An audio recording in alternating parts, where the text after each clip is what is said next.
Hi. Welcome back to Where Are We Growing? Planty podcast, two plant people talking about planty things. Mm-hmm. And what week is this week? Pest week. Yeah. Yeah, Monstera week was exciting last week, but here we are. We're talking about pests, not as fun of a topic, but it's an important one. Mm-hmm. It definitely is a nasty one, but it's got to be covered because you're going to encounter them at some point. Yeah, that is probably the least fun part of plants. I mean, what's worse than pests? Nothing. Yeah. Ugh. Pests, and then just, I guess, dealing with, any other, rotting is not fun. But yeah, pests is a nightmare. Also because I don't like bugs. I don't know about you, but, No. creepy crawlies and bugs in general is I used to love bugs, and at some point in my life it switched. Were you like a kid that picked up bugs on the sidewalk? I was like, ooh, spiders, bugs. Ooh, No. I used to draw bugs, I used to collect bugs. Pick up worms and stuff too. There was a worm in the bottom of my plant the other day, and I was like, what is this? Because it was it looked weird, and I thought it was a root, and then I grabbed it, and it What plant? my lemon lime maranta. It was lemon lime maranta? That is my favorite plant of yours, and it had a wormy in it. Yeah, like a little earthworm, like a little baby. Oh, a little yeah, not like a no, not like an outdoor one that sits on your driveway when it's wet outside. Well, yes, one of those. Oh, I was thinking a little cute green one. It was like that size, but an earthworm. Oh my god. Which, fun fact, earthworms are actually an invasive species, not native to the North America. Oh my gosh, I did not know that. I think they're Asian. Earthworms? Mm-hmm. How'd they make it here? The Mayflower? Oh my god. Good guess.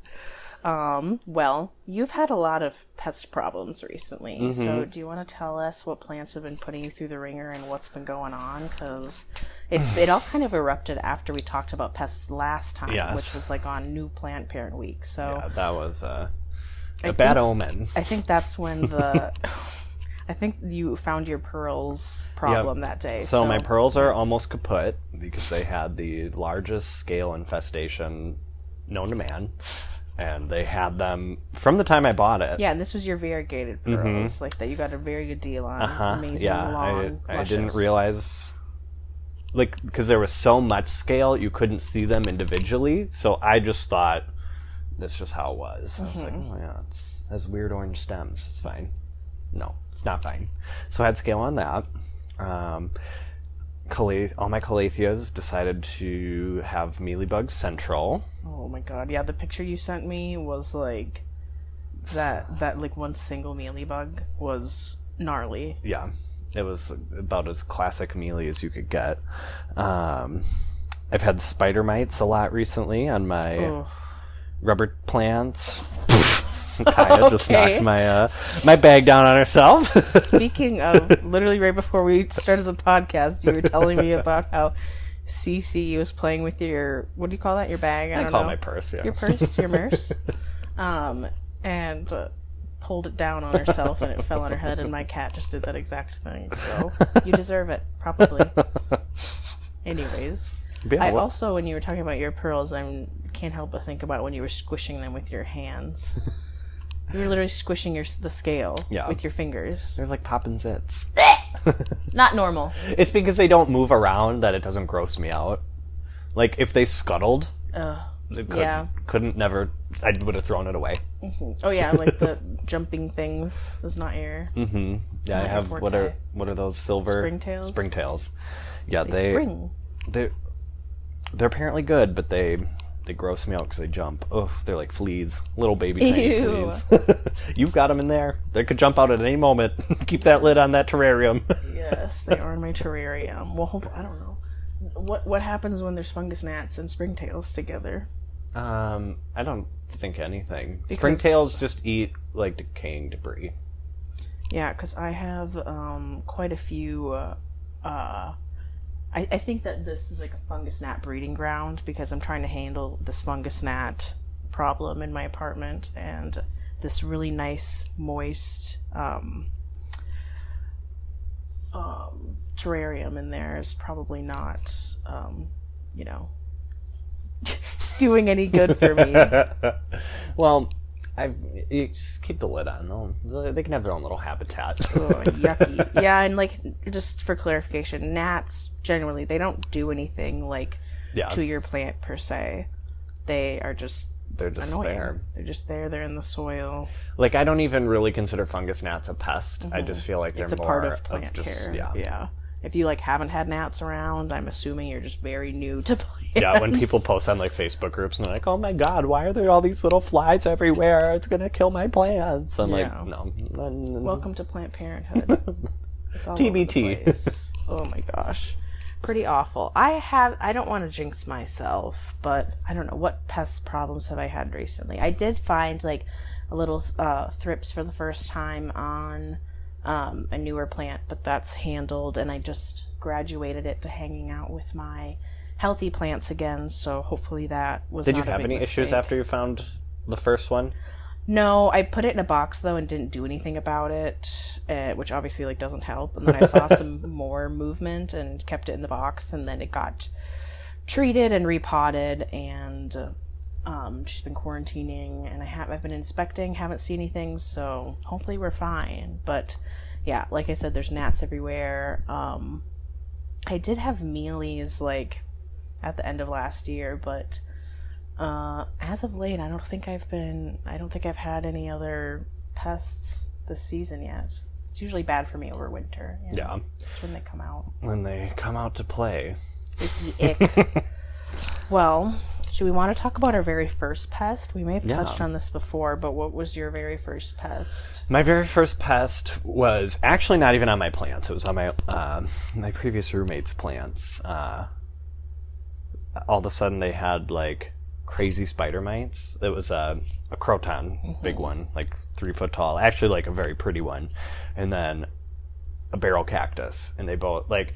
At first, I noticed it on the barrel cactus because it looked. You know how some cactuses have those webbings? Mm-hmm. It looked like that's how bad it was. Mm-hmm. That it looked like it had a little old man cactus. Tons of webbing on it. Yeah, and so I looked at it and I was like, wait, what are these little things moving? And I was like, there's spider mites. And so that was my first experience with them, and that was also my first was mites. And it was pretty easy to get off. Like it only took one treatment. They never came back. And you actually treated them, and they didn't come back. My first one was on a little fiddly fig. And it was on my first fiddly fig. And it's always a mystery to me because I was back when I was living at my mom's, and it was out in the loft where there were 0 plants. Yeah. And it got spider mites. But in my room where I had like 50 house plants already, it didn't happen in there. Like, okay. But I saw it immediately, and like it was wilted, and I was figuring like, oh, it's just thirsty. And I went over and I literally picked it up, and I was walking over to the bathroom to water it, and then I saw the like webbing and the movement, and I was like, blah, blah, no, red alert, no. I don't know what I think I set it back down, and I was like, no, what? And I think I knew immediately because I had heard of spider mites before. It's like one of the pests that, because I was watching just plant YouTube at the time, it's like the one that they would mention the most. So I was like, I think with the webbing, I mean, and I can see them moving, it's pretty obvious. And I didn't treat it. I didn't have anything to treat it with, or didn't think I did. I definitely could have like thrown something together at home, home remedy, but I didn't bother looking it up because I was so incredibly grossed out. Mm-hmm. Bugs are a no-no. I did bring it outside, and this is what I did realize. Like I probably could have treated it, you know, if I tried, obviously, but I brought it outside and I noticed that the webbing like went away immediately. And it rained too, so like the plant got wet. Yeah. It was really windy, and it kind of got rid of them, but I think it was like, I don't know if it was just like too far gone at that point. Like there didn't push out any new growth. But I have since treated some plants that way, like sticking them outside when I'm somewhere that I don't have any supplies. Moisture and air circulation. Yeah. Mites do not like that, so that helps a little bit. What do you think is your very worst infestation ever? Well, my worst was definitely the scale with the pearls. Like, even, like, you obviously saw videos, but, like, how bad it was in person, horrific. What percentage of the plant do you think? Because this thing was, like, several feet long. Yeah, so the pearls itself, it was in, like, a probably a 12-inch hanging basket, 3.5 foot long trails. Yeah, it's humongous. And the mites were in the crown and then like coming down the scale. The scale was coming down the trails, and so I would say it probably got like this far down certain chunks, and it was there were like 3 to 4 inch chunks of trails that would have it, and it was not all the way around, but it was like big patches. But they were just like on top of each other, just like they feed. It was sick. They're vicious.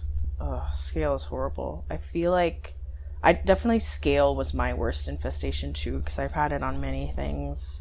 Have you seen it on a cactus before? No, because I've seen it on other people's, but I don't have any cacti, so I haven't had to deal with it. It can go unnoticed on a cactus because it looks way different than, or can look way different than. And then it also kind of looks like just those spots that cactus can normally get. Because then now I have a succulent. And I could swear that I had scale on it, and I was picking it off, and it was just mechanical damage. It was basically like little bruises on the succulent, and I was just like ripping them off, thinking it was scale. I was like, ew, no, I'm not dealing with this again. But I've had it on, I think the only philodendron or like non-cactus I found it on is my big Rojo Congo. And we'll be posting pictures of these plants this week, you guys, if you want to take a little look-see at our pest infestations, because I think you probably have some documentation. I definitely have pictures of these problems. Yeah, we can. I think I have videos of my your pearlies, my deconstruction of the pearls, and how much of it is left now? Barely any. And it really deteriorated quick this last week. So I think I'm gonna. I don't even know if like what's left can be saved really. I was going to say you should let me try and save it and make little starter pots. Absolutely. So we can share. Because it is not doing well.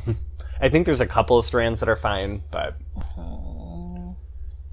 yeah, that thing is too beautiful to not try and revive. I wish that I would have tried to save my Rojo Congo more, but at that point I was in the middle of moving, and I was just like, you know what, I can't. I'm not dealing with this anymore, because at that point, I had taken it out of the pot, and I was like, okay, like we are doing a big rub down. Like I'm talking like every square inch of this plant is getting dusted. Like I had the hose to this plant, like power washing it down too. And I took like every bit of the soil off too, like it was just the roots there. And I was chopping back, like I was even finding scale like way down further that you couldn't see, that was just like in the soil further down on the petioles, and cutting everything off, just whatever. And still the next week, tell me why I found a mealybug on it. Are you kidding? I found a mealybug on it a week later, and then some more scale. And I was like, you know what, after all of that, like I had done so much, and I probably could have gone with like some more like powerful treatments. Yeah. But I had been thorough with what I was doing at that point, and no, I just gave up. Stress plants attract pests. Yeah. I was just like, you know what? You're done. And it was even worse on my cacti. But, cacti, treating them is very, very tough because they're pokey. The barrel cactus, I had to use I use a toothbrush. A little broom, hand broom. Nice. I took, because scale doesn't normally wipe off. You have to be a little bit more aggressive with it. So I literally took a toothbrush to my cactus. And can you imagine? Okay, when you're scrubbing it, they're just flying all over the place. This is like the worst of both worlds. Like gross bugs and pokes. We should have put a warning at the beginning of this video. I mean, it's pest week. What do you think we're talking about? We're getting icky. Oh my God, do you ever...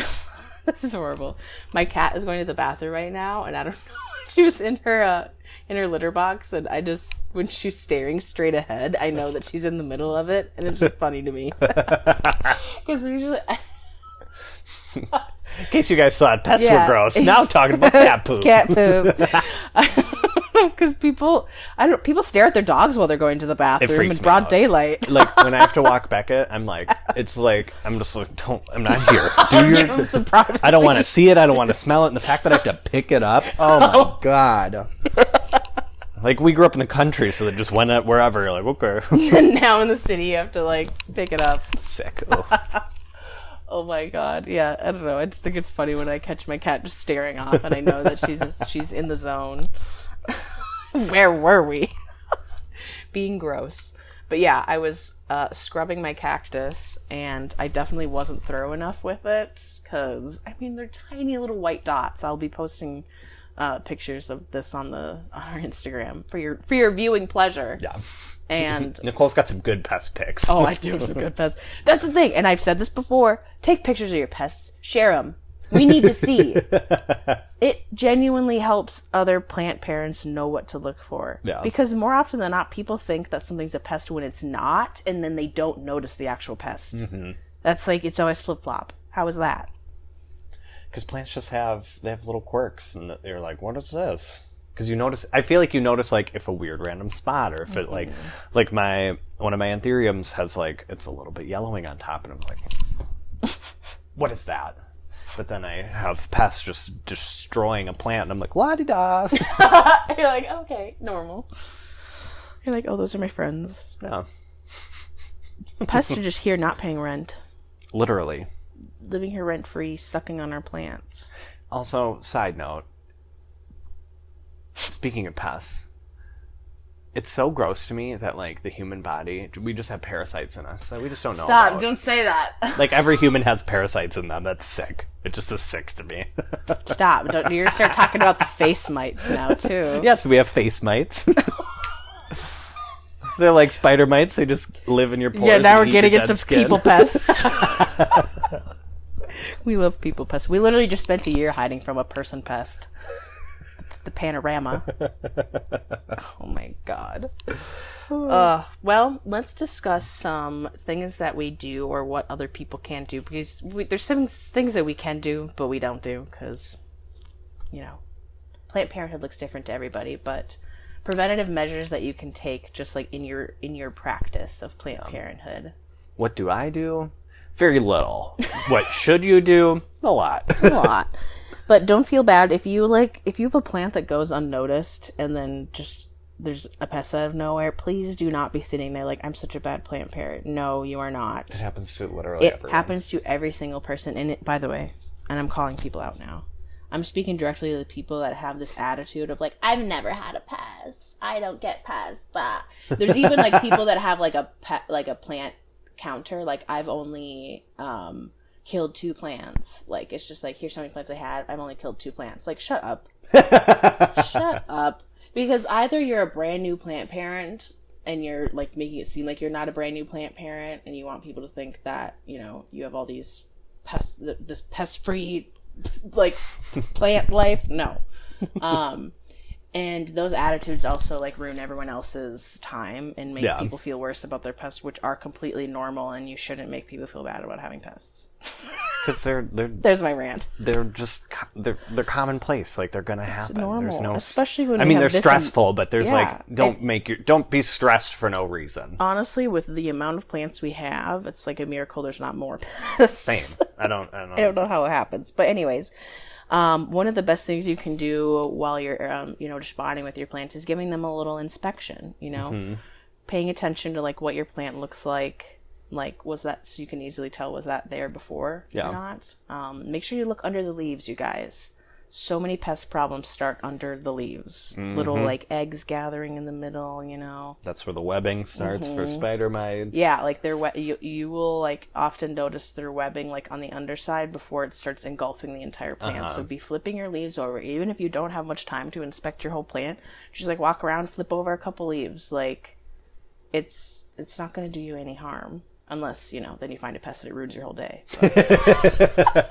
Which, don't you love that? Wait, don't you love just finding an unexpected pest? I usually don't find one when I'm looking for one. It's usually out of nowhere. OMG, there's mealybugs. And then it's like, wow, now I have to do this today. Well, and yep, that's what I said too. Like, when I see it, I'm like, my mind, what I could be going to a wedding and I could see a pest and I'm like, this wedding's gonna have to wait. It is stressful. It stops you in your tracks immediately. And like right away too, I put my hair up, you know, put the sleeves up, and I'm like, oh my god, like I need to shower immediately after. That's the only time, like, I don't often, unless like it's been a sweaty day, there's not a whole lot of times where I'm like, oh my god, I need a shower. But after a pest, yes, I need 6 showers after a pest. And also, by the way, change your clothes after you find pests that transfer from one plant to another. Like, if you can't, okay, it's not a big deal, but it's good practice when you're treating a plant with a pest on it. Or if you had a plant in a macrame that had a pest on it, wash that macrame. Oh, good idea. Right? That would have never occurred to me. Yeah, if you have a certain... I mean, obviously, because we wash our pots in between if we have, you know, especially if we have a pest. Yeah, some of us do. I usually, like, because I reuse my pots a lot, and if I know that there wasn't a pest before, I literally just, like, rinse it out, because usually there's some soil in there or whatever, but... yeah, wash your macrames and stuff and whatever. Wipe down the surface of where it was. Like, just think about what's around that. It's not just on the plant, you know? Like, they can be hanging out elsewhere. And you can transfer them, like, from plant to plant on your clothing. Also, random side note, too. Change your clothes after you get home from plant shopping. Because you can bring pests home on your clothes from the greenhouse. Like, and that could definitely be, like, why things just pop out of nowhere. Why there's just, like, why is this pest here? It wasn't here before. Maybe you brought it home with you. Another thing, too, if you are a person who likes fresh flowers, keep them separate from your houseplants, because they could have the same exact pests, but you just don't notice because they die in a few days. So. Yeah, it's not a big deal on fresh cut flowers. They're gone immediately. Yeah, that's a very good one. I'm personally not good at quarantining when I get new plants. I don't have the room for it. I don't have the light for it. I try to now. Like, I love when I see, like, people's videos and they're like, that's my quarantine area. And I'm like, well, okay, Mary, I don't have a foyer to put my plants I don't have a foyer. Rich plant people stuff is having a quarantine area. So what you can do if you are, like, someone that has a small space, I don't know if we touched on this in one of the first episodes, but if you have, like, a clear bin that can, like, seal shut, you can, like, quarantine plants in there and then have them, like, closer to your other plants so they can get some light but not be, like, spreading and stuff. And people also use those for, like, treating in general. Yeah. I don't have one. I have one, but I keep my soil in it. Literally, my soil is the only bin I have. But quarantining is always a good idea. I actually quarantine plants before I trade them. That's a good practice. For people, yeah. You're welcome. Like, all of my plants that have decided, well, also because they're taking up room, if I know that they're going to be leaving me, I'm going to take them off the shelf, obviously, because I'm like, okay, you're gone.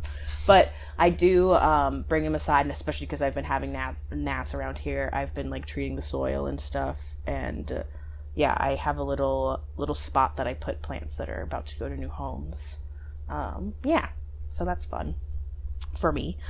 But besides inspecting and quarantining, I think dusting's a good practice to do for multiple reasons. Helps with photosynthesis and with pests. Oh yes, happy plants see the sky, and happy plants can't see the sky if they're covered in a layer of dust. And sad plants that can't see the sun are gonna get a pest. And a breeding ground for those fuckers. Oh, F-bomb. Sorry.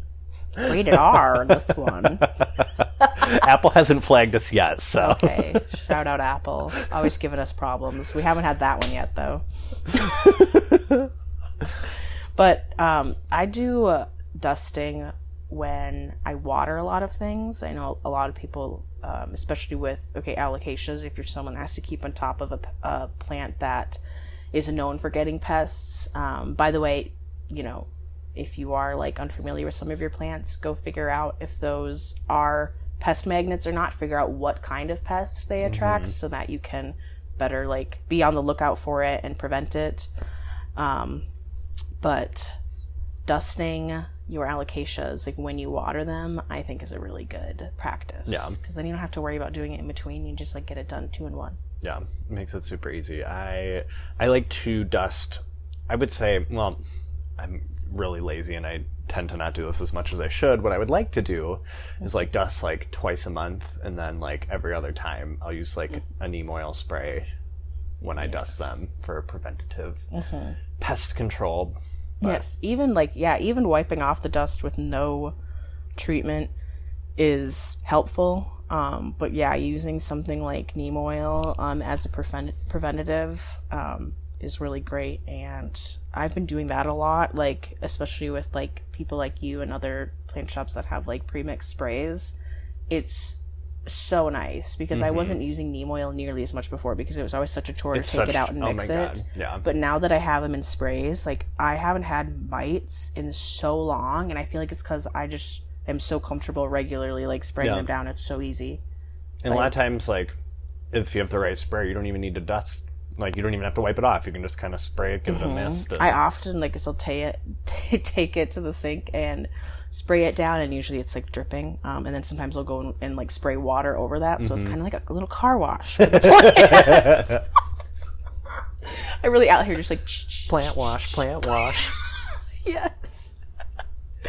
Oh, I love it. But... is there anything else that you do, like, preventative treatment-wise? Like, for example, I like to sprinkle some cinnamon in my plants to prevent some fungi gnats. I have done that. I always forget to. Like, I have the cinnamon in there. But then I notice I can really smell the cinnamon if I overdo it, and then that bothers me. Not that it smells bad, but I'm just like, I don't necessarily want to smell cinnamon all the time. I don't know if I ever smell it. Maybe I don't use that much. Actually, my bottle is literally out because I use cinnamon so much.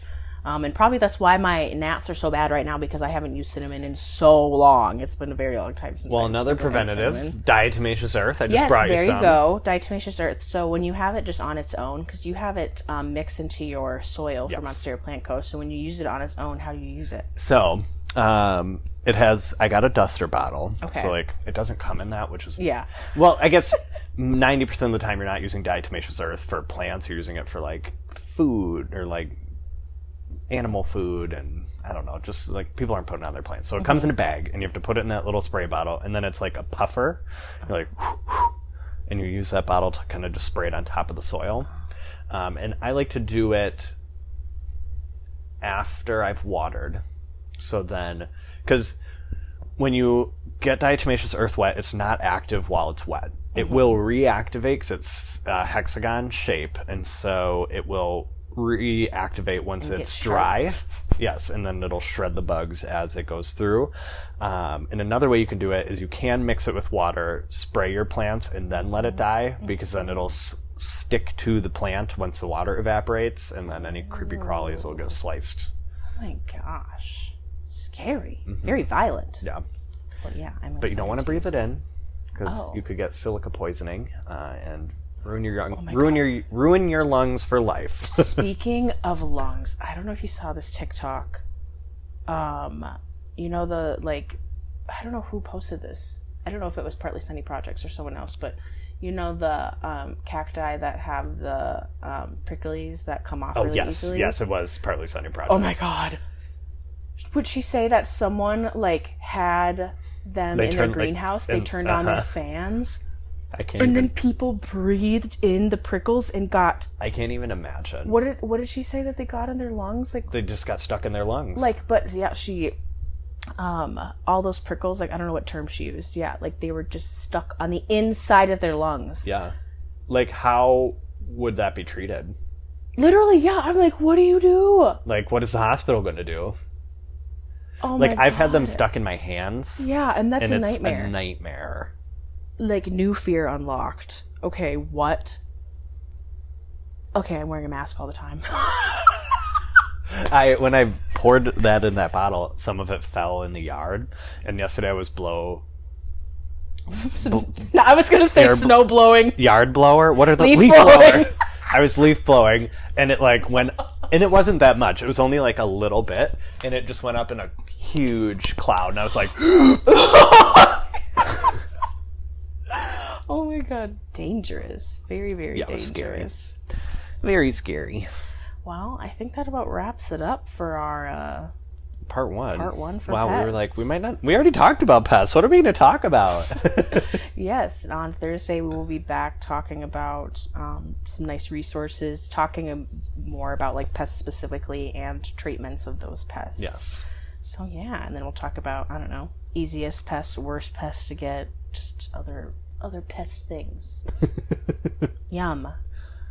Well, where can people find you, Bran, if they want to hear more about this fun topic? Well, you can find me on Instagram and TikTok as BR_Anaconda. You can find me on YouTube. I still need to post another video, but Brandon Botanical on there. You can find my shop at monsteraplant.co, and that's the Instagram as well. I think that's it.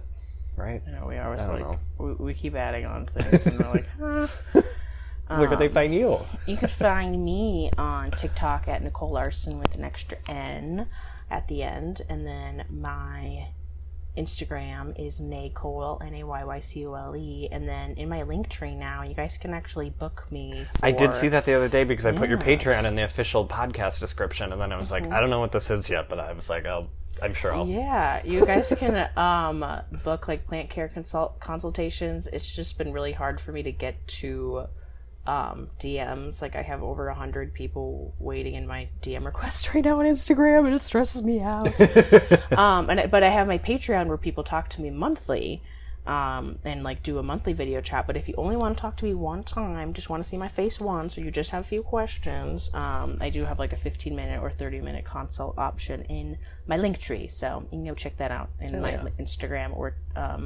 TikTok bio, whichever. And then you guys can follow us on Where We're Growing on Instagram, and then you can email us. Speaking of, I pulled up our newest question. Oh, we have a question. So this one is from Amanda Oaks, I believe is how you pronounce it. Okay. Or maybe Ohax, but I'm guessing it's Oaks. Okay. She says, "Hi, love you both on TikTok and was stoked to see my two favorite Minnesota plant people doing cool shit together. Oh, I'm originally from Minnesota, now living in California. Ooh. What a dream." And you miss us, though. Lucky enough to have friends with amazing yards with gigantic aeroids. The problem is after I plunder their landscaping, I have trouble identifying my treasure. Do you two ever have trouble identifying your plants? And if so, what resources can you recommend? I have the picture of this app, and it's wrong 90% of the time. Thank you for all your content. Here's an example of one I got from my friend's yard. Oh my gosh! You bitch! I thought it was going to be some thaumatophyllum or something boring. Here she is. Okay, so I'm guessing, like, I'm looking at the petioles. I'm guessing that that's your average pedatum or bipennifolium. It looks more like a bipennifolium to me. But holy crap. It's a very nice philodendron that you've got. Also, I love your tattoo. Very cute. Aww. That is a very fun find. Good for you. Very jealous. I meant you were a bitch in a nice way. And I feel like I don't generally have issues identifying plants, but when I do have issues, like finding the right resources can be really hard. It's tough. I usually post it on Instagram. What I do, that's a good choice. But we have a lot of people that follow and give us if you only have like 100 answers. followers. Yeah, if you don't have a lot of plant people following you, you might not get a lot of answers. But Facebook groups can be really helpful. For ID questions. Or sometimes they won't answer you at all. There are like specific groups though, like philodendron enthusiasts, or like monstera groups where you can go and ask. There's like probably a specific plant question. Identification groups. Yeah, or just simply plant identifications. Like there's so many groups out there. Whatever plant I'm think it is, I'll do like, I don't know, I'll do that plant. And then I'll type in Reddit in the search, because people on Reddit, there's like a big plant community there, and so a lot of times you can find it. And then the Plant Talk Discord. Oh, yeah. Also, I forgot.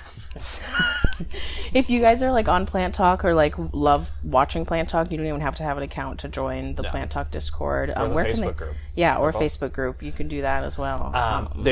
If you follow me on social media, they're in my beacons, which is like a link tree. And then if you're on monsteraplant.co's website, it's in the community tab. Yeah, you guys can join those. And then there are either in the Facebook group, you can ask a question, or in the Discord you can go into. I think there's literally a plant ID channel, and just post it, and there's hundreds of people in there that will try their best to identify it for you. Yeah, they're both great. like really big, really active too. Yeah, it's great. We love plant people. Plant people are the best. Yeah. Thanks, Amanda, for your question. Thank you, Amanda. Good find. Good for you. We're jelly. We don't have plant. I mean, you know what we've got up here: pine trees and I got shrubbery. some crabgrass. There's just like hostas and oak trees everywhere. That's it. That's about it. Well, we will see you guys on Thursday. Yeah. Thank you for joining us. Thank you. Have a good couple days, and we love you. we'll see you with part 2. Bye. Bye.